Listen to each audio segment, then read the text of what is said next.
நாமத்தினால டெய்லி மன்னானுங்கிற இந்த கர்த்தருடைய வசனத்தை தியானிக்கும்படி உங்கள் ஒவ்வொருவரையும் அன்போடு கூட நான் வரவேற்கிறேன். இதுவரைக்கும் நீங்கள் சப்ஸ்கிரைப் பண்ணலை அப்படின்னா தயவுசெய்து சப்ஸ்கிரைப் பண்ணுங்கள். உங்கள் நண்பர்களுக்கும் நீங்கள் அறிந்தவர்களுக்கும் இந்த டெய்லி மன்னாவை அறிமுகப்படுத்துங்க. ஸோ தட் கர்த்தருடைய வசனம் நிச்சயமாய் ஒவ்வொருவரையும் ஆசீர்வதிக்கும். இன்றைக்கு கர்த்தருடைய வசனத்தை ஏசாயா 35 அதிகாரம் 1 வசனத்தை வாசித்து தியானிக்க போகிறோம். வனாந்திரமும் வறண்ட நிலமும் மகிழ்ந்து கடுவெளி களித்து புஷ்பத்தை போல செழிக்கும். இந்த ஏசாயா தீர்க்கன் பேசும் பொழுது இந்த புஸ்தகத்தில் நிறைய தீர்க்க தரிசனங்களை நம்ம பார்க்கலாம். அந்த தீர்க்க தரிசனங்கள் இன்றைக்கும் நிறைவேறி கொண்டு வருகிறது.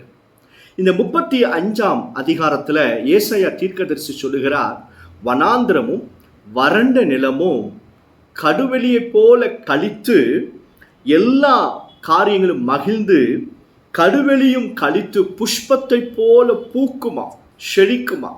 கர்த்தருடைய பிள்ளைகளை நல்லா கவனிங்க. உங்கள் வியாபாரம், உங்கள் தனிப்பட்ட ஜீவியம், இதெல்லாம் நீங்கள் வனாந்திரத்தில் யாத்திரை பண்ணுவதை போல உணர்ந்து கொண்டிருக்கீங்களா? பிரதர், எங்கள் கைகளில் ஒரு பைசா கிடையாது, நாங்கள் வச்சதெல்லாம் கடனாக தான் போய் முடியுது, ஒரு வியாபாரம் கிடையாது, எல்லாமே நஷ்டத்தில் தான் போகுது, பயங்கரமான இழப்பில் இருக்கிறோம், கடன் பிரச்சனையில் இருக்கிறோம் என்று சொல்லி கொண்டிருக்கீங்களா? கர்த்தர் சொல்கிறாரு, உன்னுடைய வனாந்திரத்தையும் வறண்ட நிலத்தையும் கர்த்தர் செழிக்கும்படியாக செய்ய போகிறார். அல்லேலூயா. எப்படி அவர் செழிக்க செய்வார், யாருக்கு அதை செய்வார் என்கிறத தான் இன்றைக்கு நம்ம குறிப்பாய் வாசித்து தியானிக்க போகிறோம். நீங்கள் ஒன்றுமில்லாத சூழ்நிலையில் வனாந்திரத்தை போல உணர்ந்து உங்கள் வாழ்க்கையை நடத்தி கொண்டிருப்பீங்கன்னா, அப்படிப்பட்ட சமயத்தில் நாம் செய்ய வேண்டிய மிக முக்கியமான காரியம் என்ன அப்படின்னா, கர்த்தர் உங்களை இதுவரைக்கும் நடத்தின பாதைகளை நினைத்து கர்த்தரை துதிக்க ஆரம்பிங்க. நீங்கள் கர்த்தரை துதிக்க துதிக்க உங்களுடைய வனாந்திர யாத்திரை துதியின் சூழ்நிலையாக, கர்த்தரை துதிக்கிற மேடையாக கர்த்தர் மாற்றி போடுவார். அல்லேலூயா. உங்கள் வனாந்திரம் ரொம்ப நாள் இருக்காது, கொஞ்ச நாள் தான் இருக்கும். ஆனால் வனாந்திரத்தில் நீங்கள் முறுமுறுக்கிறீங்களா, இல்லை கர்த்தர் இதுவரைக்கும் உங்களை நடத்தினதை நினைத்து கர்த்தரை ஸ்தோத்திரம் பண்ணுறீங்களா என்கிறதை கர்த்தர் கவனிப்பார். கர்த்தருடைய பிள்ளைகளை, கர்த்தராகிய தேவன் இஸ்ரவேல் ஜனங்களுக்கு பல அற்புதங்களை செய்தார்.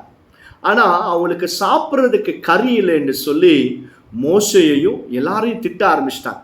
கர்த்தரையே திட்ட ஆரம்பிச்சிட்டாங்க. எங்களை போய் கொண்டு வந்து வனாந்திரத்தில் விட்டுட்டியே, நாங்கள் எகிப்தில் இருந்தாலும் நாங்கள் வெள்ளை பூண்டையும் வெங்காயத்தையாவது நாங்கள் சாப்பிட்டு கொண்டிருப்போம் என்று சொல்லி முறுமுறுக்க ஆரம்பித்தார். கர்த்தருக்கு அது ரொம்ப வேதனையை கொண்டு வந்தது. அவங்க விசுவாசத்தோடு இருந்தாலே போதும், அவங்க வாக்குதத்தம் பண்ணப்பட்டிருந்த கானான் தேசத்தை சீக்கிரத்தில் பார்த்துருப்பாங்க. ஆனால் அந்த காரியம் அவர்கள் தாமதமாகினதுடைய நோக்கம் என்ன, காரியம் என்ன, காரணம் என்ன அப்படின்னா, இவங்க முறுமுறுத்ததுனால. நீங்கள் வனாந்திரத்தில் இருந்தாலும் முறுமுறுக்க வேண்டாம். அப்படி முறுமுறுத்தீங்கன்னா நீங்கள் போய் சேர வேண்டிய இடம் அல்லது உங்களுக்கு வர வேண்டிய ஆசீர்வாதங்கள் தாமதமாகும். இந்த ரகசியத்தை புரிந்து கொள்ளுங்க. நீங்கள் கர்த்தரை தூஷிக்க ஆரம்பிச்சிங்கன்னா, கர்த்தரை நீங்கள் பழிக்க ஆரம்பிச்சிங்க அப்படின்னா உங்கள் ஆசீர்வாதங்கள் தாமதமாகும்.